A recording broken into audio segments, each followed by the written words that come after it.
ओम शांति, ओम शांति, ओम शांति। 29 अक्टूबर की मुरली है। मीठे प्यारे प्राणेश्वर प्रिय पिता कहते हैं, मीठे बच्चे तुम्हें अब आवाज़ से परे जाना है, इसलिए मुख से शिव शिव कहने की भी दरकार नहीं है। प्रश्न है, एक बाप को ही सर्वशक्तिमान ज्ञान का सागर कहेंगे, दूसरों को नहीं, क्यों?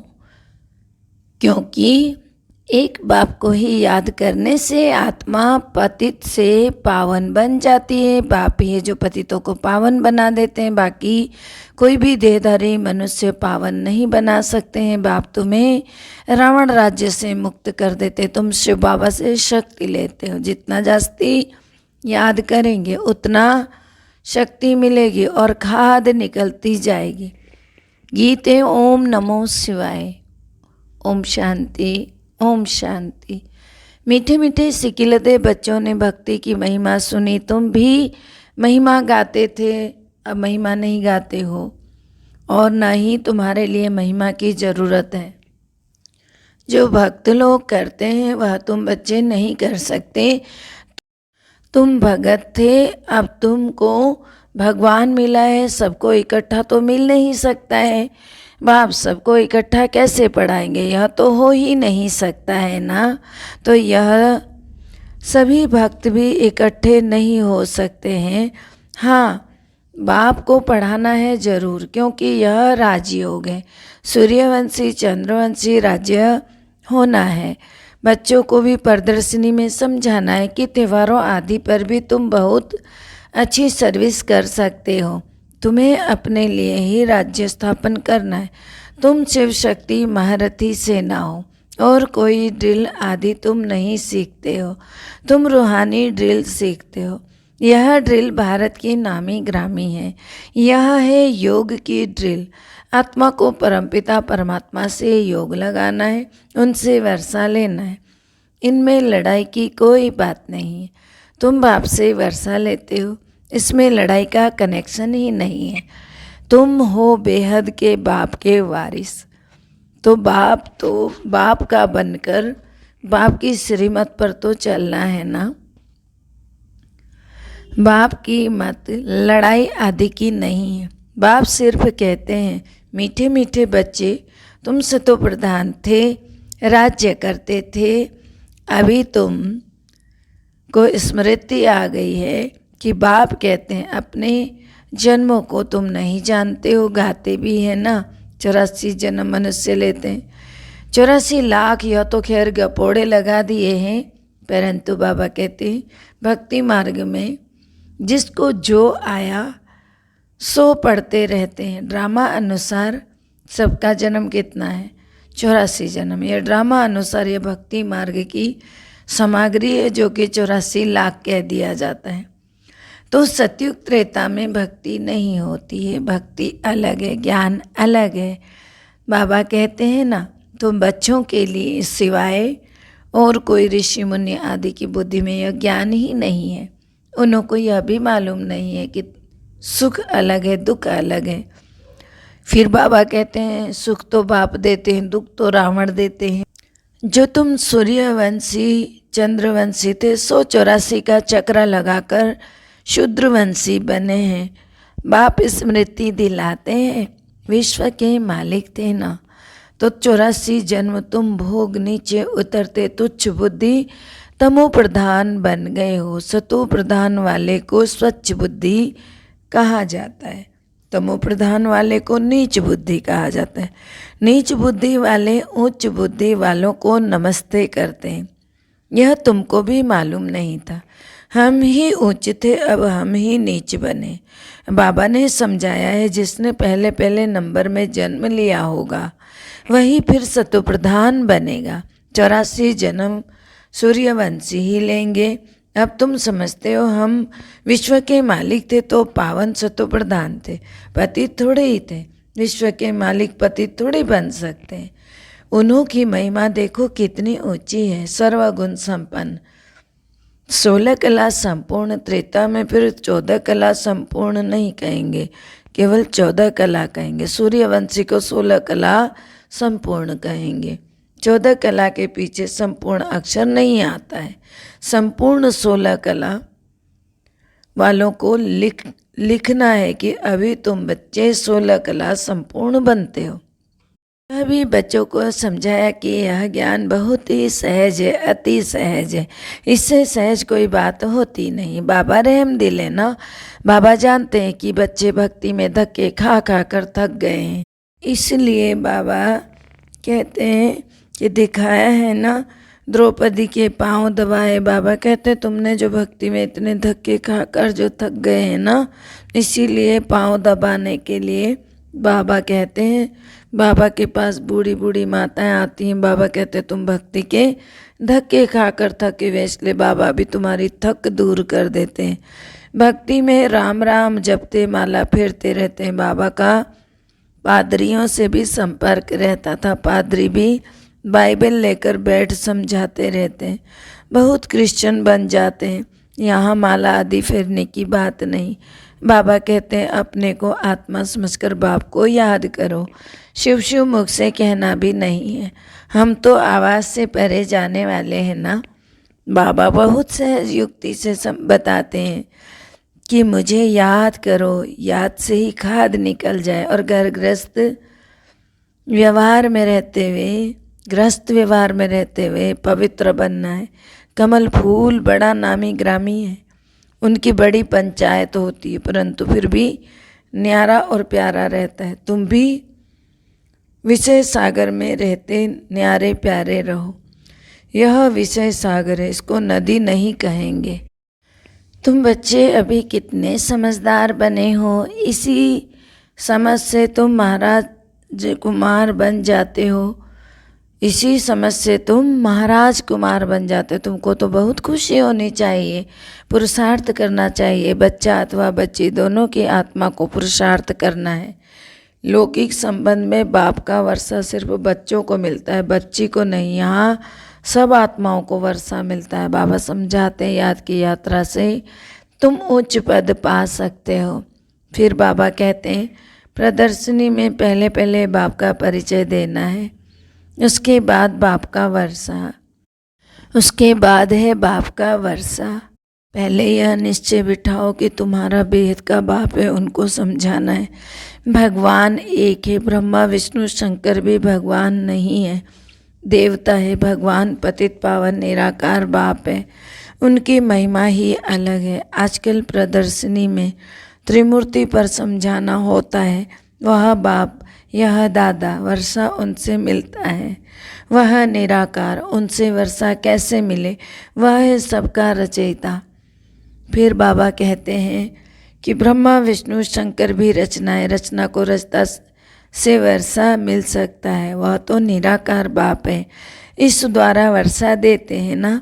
रचता सबका एक है, इसलिए गाया जाता है सर्व का सद्गति दाता, उसको ज्ञान का सागर कहा जाता है।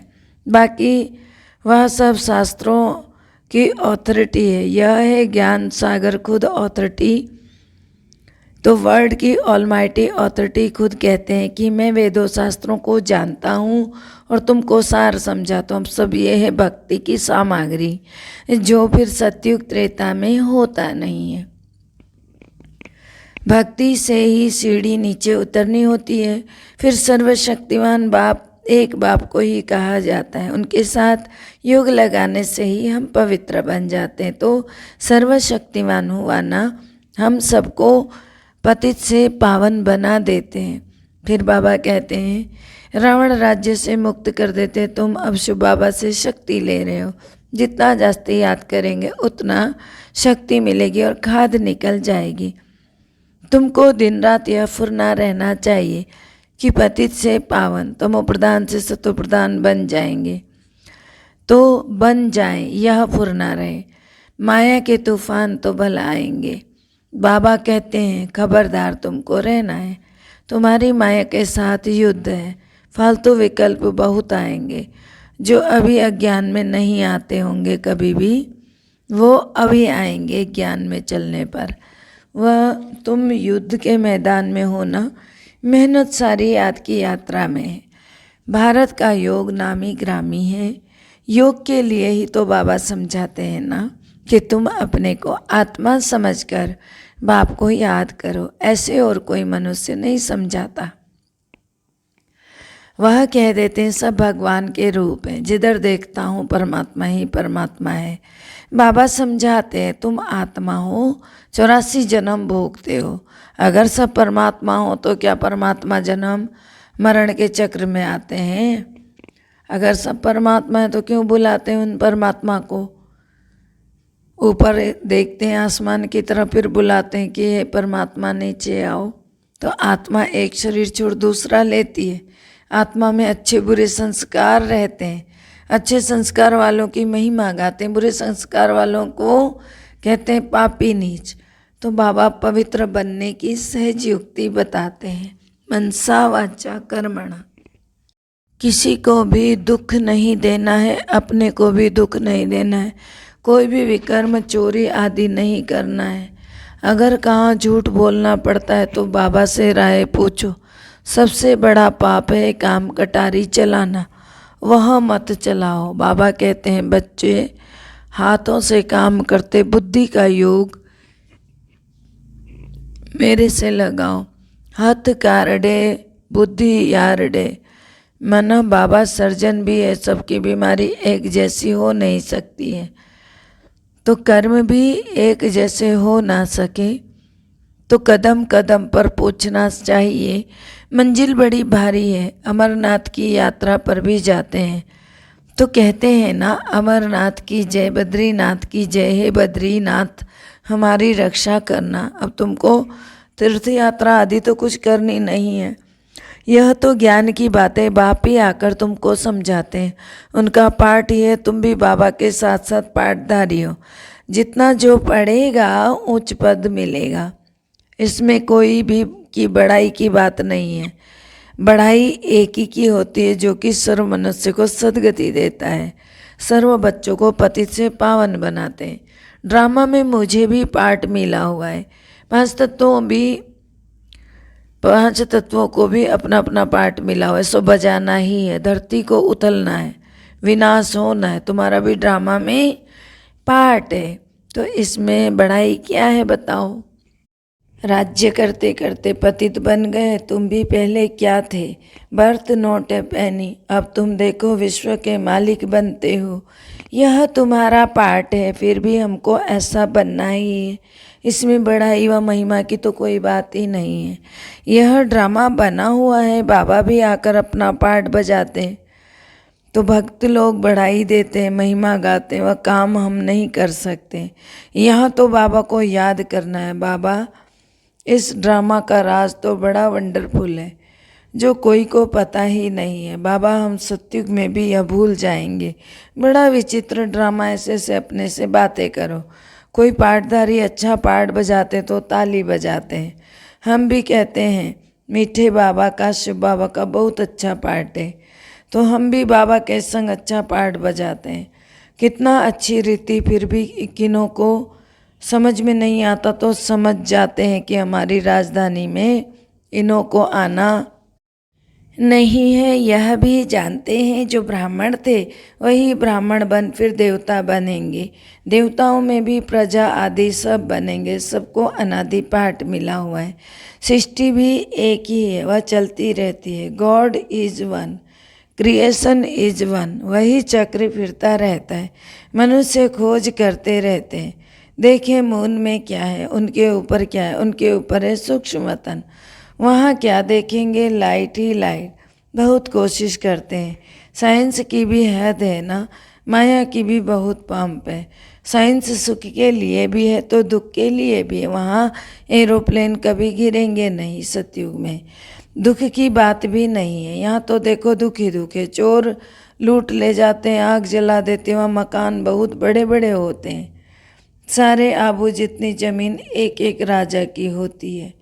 तुम आए हो स्वर्गवासी बनने, बाबा को याद करो तो खाद निकले तुम सब आसी को। अब तुम मासू तुमको कहते हैं तो मामे कम याद करो, अमरपुरी के मालिक बन जाएंगे। बाबा वहाँ कहते हैं कि अकाले मृत्यु नहीं होती है। फिर वहाँ सतयुग में तो शिष्टाचारी दुनिया है, यह भ्रष्टाचारी दुनिया है ना। कितने भी के बाप से वर्षा ले रहे, तुम भी वर्षा ले लो। अगर श्रीमत पर नहीं चलेंगे तो उच्च पद भी पा नहीं सकेंगे। हर 5000 वर्ष के बाद बाबा स्वर्ग बनाने आते हैं। कलयुग में ढेर मनुष्य, सतयुग में थोड़े, तो विनाश तो जरूर होगा। इसीलिए महाभारत की लड़ाई सामने खड़ी है। अच्छा, मीठे मीठे सिकिल अदे बच्चों प्रति माता पिता बाप दादा का याद प्यार और गुड मॉर्निंग। रूहानी बाप की रूहानी बच्चों को नमस्ते।